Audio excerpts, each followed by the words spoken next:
Hi everyone, this is Alan Rosinski of Metro Manhattan Office Space. Good afternoon. I was very surprised to read reports in the last few days about disappointment surrounding the delivery of the new Christmas tree to Rockefeller Center. Now, this Christmas tree apparently came from about 170 miles north in upstate New York. Took them a couple of days to get it down to New York City, and it was installed in Rockefeller Center, I think earlier this week, 3 or 4 days ago. And it's currently encased. It's in some kind of a scaffolding, and workers are in the process of installing thousands and thousands of lights and ornaments.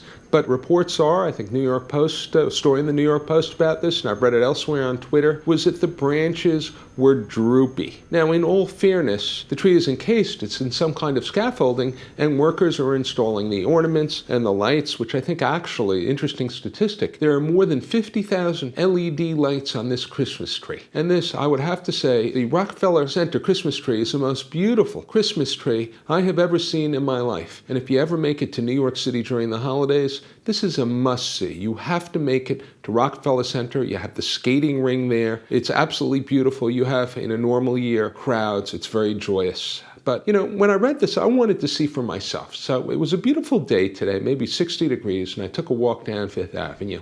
Made it to Rockefeller Center. Got to 630 Fifth Avenue, which is part of, I think, an 18 or 19 building complex, which is owned by Tishman Speyer.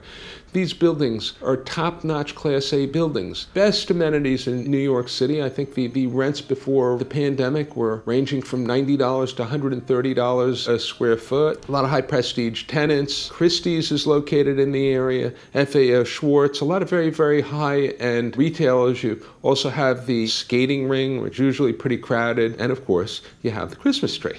So I made a right, walked through the Esplanade, and, it's very, very nice. You have very charming, even this time of the year, you had all these Salvation Army staff members who were kind of dancing around, singing. I guess they're looking for some form of contribution. Why not? It's a good cause. And sure enough, the tree's encased. Doesn't look anything too spectacular. It's in all sorts of scaffolding. A lot of workers cutting the branches, installing the lighting, installing the ornaments. So I'm just hoping when it opens, which I believe is December 2nd, there'll be a tree opening ceremony that we're all going to be happily surprised, because in the year 2020, which thank God is on its way out, I think another 40 days to go, we need a nice surprise. New York City needs a beautiful Rockefeller Center Christmas tree. So if you can't make it this year to see the tree, I hope you'll visit at some point in the future. It's really something worth seeing.